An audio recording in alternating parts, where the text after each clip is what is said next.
নমস্কার বন্ধুরা, রূপা simple and daily লাইফে আবার একটা নতুন পর্বে সবাইকে অনেক অনেক স্বাগত।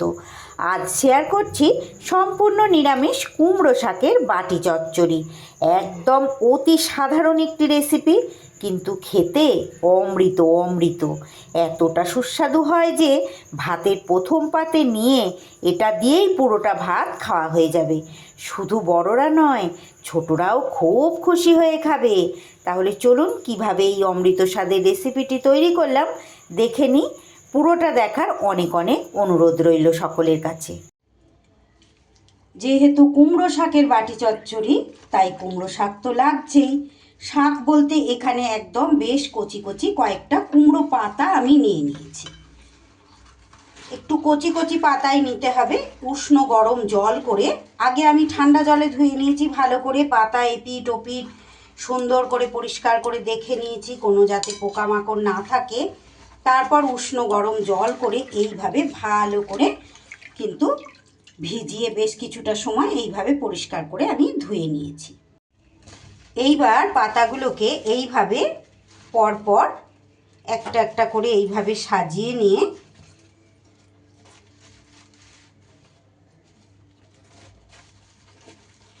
এইভাবে গুটিয়ে নিচ্ছি। এইভাবে একসাথে জড়ো করে ধরে নিলাম।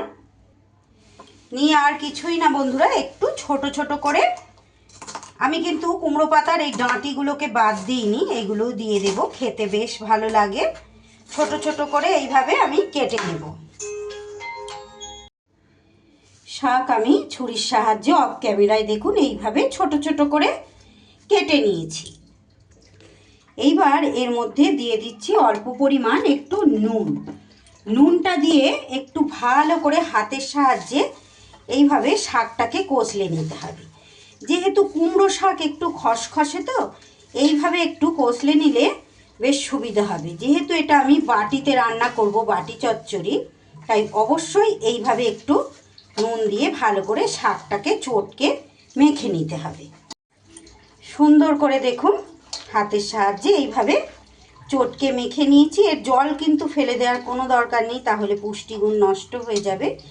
এইভাবে পুরো শাকটাকে চটকে মেখে এটাকে কমিয়ে নিতে হবে। এইবার নিয়ে নিয়েছি একটা সিলিভারের বা অ্যালুমিনিয়ামের বাটি। এবার এই বাটির মধ্যে নিয়ে নিচ্ছি পুরো শাকটা। আপনারা প্রয়োজন মতো এটা কম বা বেশি করে নেবেন বন্ধুরা। আমি যেহেতু আমার ছাদ বাগানের গাছের কুমড়ো শাক বাড়ির, তাই আমি আমার প্রয়োজন মতো নিয়ে নিয়েছি। এইবার এর মধ্যে দিয়ে দেব একটা মাঝারি সাইজের আলু। আলুটাকে আমি খোসা ছাড়িয়ে, যেইভাবে আমরা আলু ভাজা খাই আমি ঠিক সেইভাবে সরু সরু করে কেটে নিয়েছি। কেটে ধুয়ে পরিষ্কার করে নিয়েছি। যেহেতু শাকের সাথে করব, তাই গ্রেটার দিয়ে কিন্তু গ্রেট করিনি। এটা আমি বটিতেই আলু ভাজার মতো করে কেটে নিয়েছি। আলুটাকেও বাটির মধ্যে দিয়ে এইবারে নিয়ে নিয়েছি বন্ধুরা ছোট বাটির এক বাটি, হাফ বাটি মুগ ডাল। একদম সামান্য পরিমাণ আছে, 25 থেকে 30 গ্রামের মতো। এটা আমি শুকনো খোলায় নেড়ে নিয়েছিলাম অফ ক্যামেরায়, সেটা আর আপনাদের দেখাইনি। এই মুগ ডালটাকে খুব ভালো করে ধুয়ে নিতে হবে। 2-3 বার ভালো করে জল পাল্টে ধুয়ে নিয়েছি। এই ডালটাও কিন্তু দিয়ে দেব বাটির মধ্যে। এইভাবে একবার করে খেয়ে দেখবেন বন্ধুরা, কি যে এর স্বাদ, আহা। এবার দিয়ে দিচ্ছি এখানে 2 চামচ পোস্ত বাটা। খুব বেশি দরকার নেই, এইরকম 2 চামচ দিলেই হবে। আর দিয়ে দিচ্ছি ঝালের জন্য এখানে 2টো কুচিয়ে রাখা কাঁচা লঙ্কা। যেহেতু পোস্ত বাটা ব্যবহার করেছি, আমি কিন্তু এখানে হলুদ গুঁড়ো ব্যবহার করব না, তাই দিয়ে দিলাম কালারের জন্য একটু কাশ্মীরি লঙ্কার গুঁড়ো। আরও একটু সামান্য পরিমাণ নুন এখানে দিয়ে দিলাম। শাকে প্রথমে নুন দিয়েছি, তাই নুনটা অবশ্যই একটু বুঝে শুনে দিতে হবে। এইবার দিয়ে দেব যে পোস্ত বেটেছিলাম সেই মিক্সির বাটিটা ধুয়ে কিছুটা জল, ওই ছোট কাপের 1 কাপের মতো। আর সব শেষে দিয়ে দেব কাঁচা সর্ষের তেল 2 চামচের মতো দিয়ে দিলাম। আর দিয়ে দিচ্ছি এখানে চেরা 3-4টে কাঁচা লঙ্কা। এইবার আর কি সব উপকরণ হাতের সাহায্যে ভালো করে মাখিয়ে নিতে হবে। বেশ সুন্দর মতো করে মাখিয়ে নিচ্ছি। আমার চ্যানেলে এই ধরনের নিত্য নতুন রেসিপি পেতে যে সকল বন্ধুরা এখনও পর্যন্ত আমার চ্যানেলটি সাবস্ক্রাইব করেননি তাদের কাছে অনুরোধ, প্লিজ বন্ধুরা আমার চ্যানেলটি সাবস্ক্রাইব করে আমার পাশে থেকে যান। পাশে থাকা বেল আইকনটা অল করতে ভুলবেন না, যাতে প্রত্যেক দিন ভিডিও আপলোডের সাথে সাথে সবার আগে আপনাদের কাছে নোটিফিকেশান পৌঁছে যায়। আমার চ্যানেলে নতুন বন্ধু পুরনো বন্ধু সব বন্ধুদের জন্য রইল অনেক অনেক অন্তর থেকে ভালোবাসা, অনেক শুভকামনা আর অসংখ্য ধন্যবাদ জানাই যে সকল বন্ধুরা প্রত্যেক দিন আমার সঙ্গে থেকে আমার রেসিপিগুলো দেখেন। দেখুন সুন্দর করে মাখানো হয়ে গেছে। আর একটু জল এখানে দিতে হবে, কারণ এটা সিদ্ধ হবে। আরও হাফ কাপের মতো জল এখানে আমি অ্যাড করে দিলাম। যদি রেসিপিটি আপনাদের ভালো লাগে বন্ধুরা অবশ্যই বাড়িতে এইভাবে একবার ট্রাই করে দেখবেন। নিরামিষ দিনে অত্যন্ত লোভনীয় ভাতের প্রথম পাতে শুরু করবেন, দেখবেন এই রেসিপি দিয়েই পুরো ভাত খাওয়া হয়ে যাচ্ছে। রেসিপিটি ভালো লাগলে একটা লাইক আর ছোট্ট একটা কমেন্ট করে যেতে কিন্তু ভুলবেন না ভিডিওর শেষে, যে আপনাদের কেমন লাগলো। ভালো লাগলে বন্ধুবান্ধব সকলের মাঝে ভিডিওটা শেয়ার করে অনেক মানুষের কাছে পৌঁছে দিতে আমাকে সাহায্য করবেন। এইবার একদম লো ফ্লেমে ঢাকা দিয়ে এইভাবে বসিয়ে দিলাম।